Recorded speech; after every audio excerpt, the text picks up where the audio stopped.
Bismillahirrahmanirrahim. Assalamualaikum warahmatullahi wabarakatuh. Innal hamdalillah nahmaduhu wa nasta'inuhu wa nastaghfiruh wa na'udzu billahi min shururi anfusina wa min sayyiati a'malina. Man yahdihillahu fala mudilla lahu wa man yudlil fala hadiya lahu. Asyhadu an la ilaha illallah wahdahu la syarika lahu wa asyhadu anna Muhammadan 'abduhu wa rasuluh. Ya ayyuhalladzina amanu taqullaha haqqa tuqatih wa la tamutunna illa wa antum muslimun. Ya ayyuhan nasu taqu rabbakumul ladzi khalaqakum min nafsin wahidah wa khalaqa minha zawjaha wa batha minhuma rijalan katsiran wa nisaa'a wattaqullaha alladzi tasaaluna bihi wal arham innallaha kana 'alaikum raqiba. Ya ayyuhalladzina amanu taqullaha wa qulu qawlan sadida يصلح لكم أعمالكم ويغفر لكم ذنوبكم ومن يطع الله ورسوله فقد فاز فوزا عظيما. أما بعد فإن أصدق الحديث كتاب الله وخير الهدي هدي محمد صلى الله عليه وسلم وشر الأمور محدثاتها وكل محدثة بدعة وكل بدعة ضلالة وكل ضلالة في النار. Rabbi shrah li sadri wa yassir li amri wahlul 'uqdatam min lisani yafqahu qawli. Allahumma 'allimna ma yanfa'una wanfa'na bima 'allamtana wa zidna ilma. Jamaah rahimani wa rahmakumullah. Alhamdulillah, marilah yang pertama kita panjatkan puji syukur kita kehadrat Allah Subhanahu wa taala atas segala limpahan nikmat dan karunia yang Allah berikan kepada kita semua, sehingga pada kesempatan pagi hari ini Allah Subhanahu wa taala masih memberikan kepada kita kesempatan untuk bisa bersama-sama duduk di majelis ilmu yang ini merupakan nikmat yang besar yang wajib bagi kita untuk kita syukuri. Kemudian salawat serta salam kita sampaikan kepada Nabi kita Muhammad sallallahu alaihi wasallam, kepada keluarganya, para sahabatnya, dan orang-orang yang senantiasa berpegang teguh dengan sunnahnya hingga yaumil akhir. Dan jemaah rahimakumullah, sebelumnya kami ucapkan terima kasih kepada seluruh peserta yang hadir, terutama yang telah memberikan konsumsi pada kesempatan pagi hari ini. Semoga Allah Subhanahu wa taala memberikan keberkahan pada hartanya, keluarganya, serta Allah Subhanahu wa taala menerima amal ibadah kita semua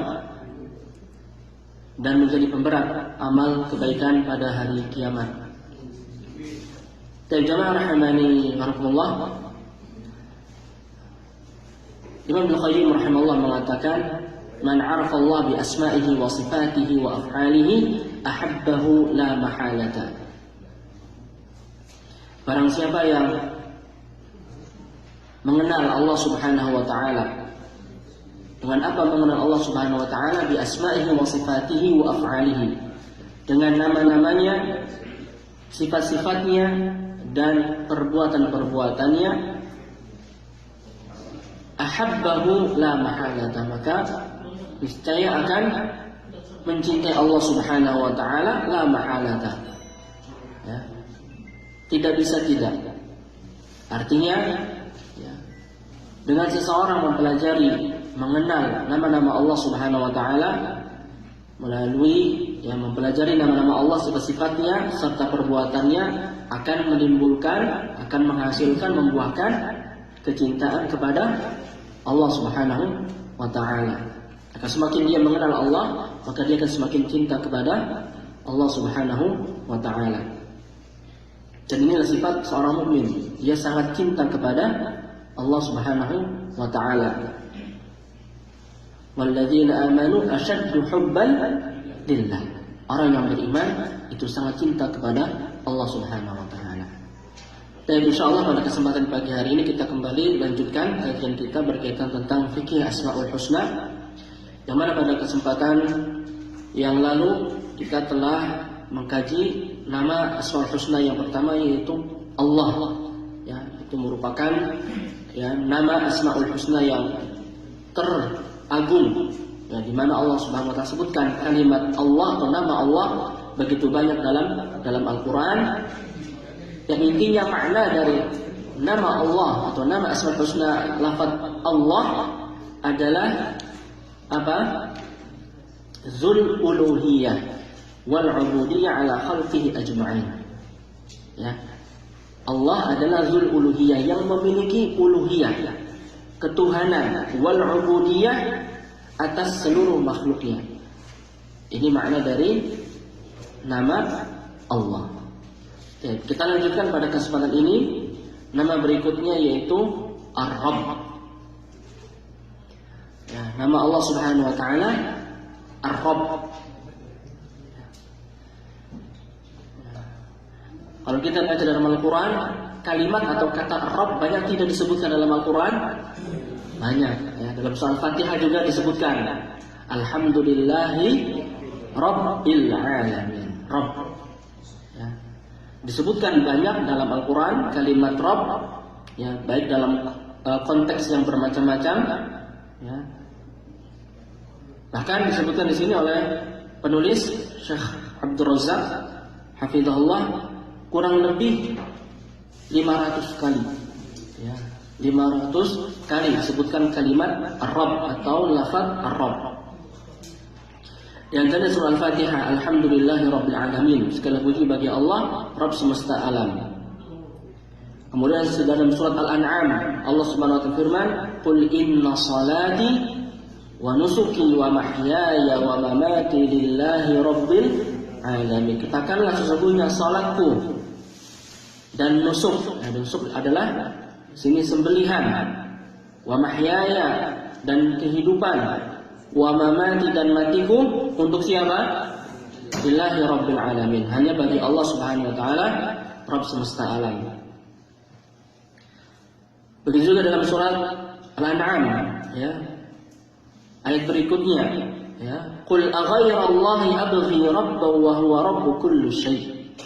Dan istifham ingkari, katakanlah wahai Muhammad kepada mereka orang-orang kafir Quraisy, aghairallah, apakah selain Allah aku mencari Rabb, aku mencari Rabb, padahal wa huwa rabbu kulli syai', pada Allah Subhanahu wa taala adalah Rabb bagi segala sesuatu.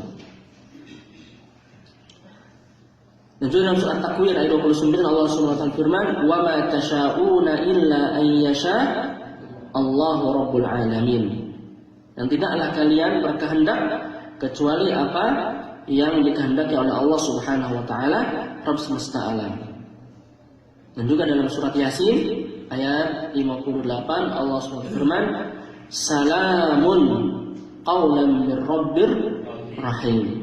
Ya, keselamatan itu adalah ucapan, ya, bagi dari Rabb yang Maha Pengasih.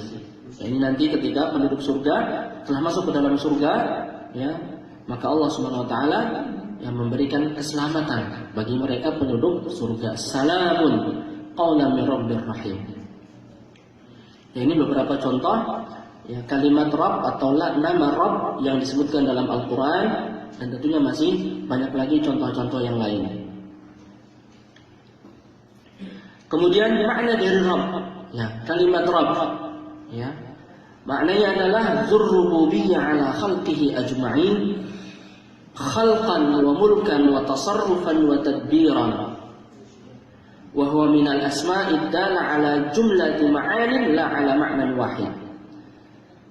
Jadi makna Rabb adalah dzurrububiyyah, yang memiliki rububiyah atas makhluknya. Ya, rububiyah itu bisa bentuknya artinya khalqan, Allah yang menciptakan.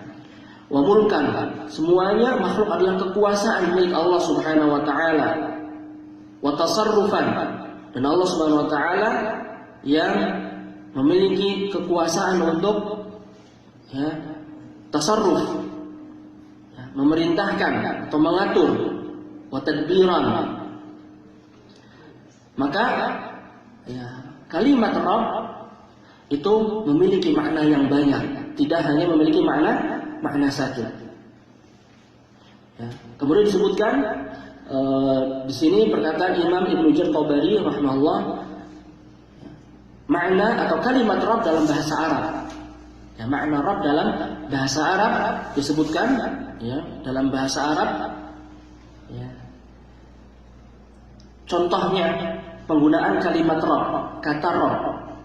Yang pertama adalah as-sayyidul muta' fihim yud'a rabban. Dalam bahasa Arab, apabila ada seorang pemimpin, ya, pemuka kaum, dan dia ditaati, maka disebut dengan Rabb. Ya, disebut Rabb. Begitu juga ada orang yang melakukan perbaikan, ya, orang yang memberikan perbaikan bagi kaumnya, ya, maka juga disebut dengan Rabb. Ya. Dan juga pemilik sesuatu disebut dengan Rabb. Ya, Rabbul Usrah. Ya, kan ada, ya. Kalau antum lihat di Iqomah, ya, kalau punya keluarga, situ nanti ada Rabbul Usrahnya siapa. Artinya apa? Rabb, pemilik, Rabbul Usrah. Ya. Baik. Jadi ini makna Rabb secara bahasa. Ya, bisa, ya, bermakna, ya, tadi, ya, pemuka kaum yang ditaati juga disebut Rabb. Ya. Kemudian juga orang yang melakukan perbaikan, yang melakukan perbaikan-perbaikan, yang memperbaiki urusan, ya, sesuatu pada kaumnya disebut dengan Rabb. Jadi ini makna Rabb secara bahasa. Kembali kepada tiga makna ini. Maka tentunya Allah Subhanahu wa taala, ya, Rabbul Alamin, ya, adalah as-sayyidul ladzi la shibha lahu wa la mithla fi su'datihi. Ya, adalah as-sayyid, ya. As-sayyid, ya, ya. Sebagai Allah Subhanahu wa taala, sebagai Rabb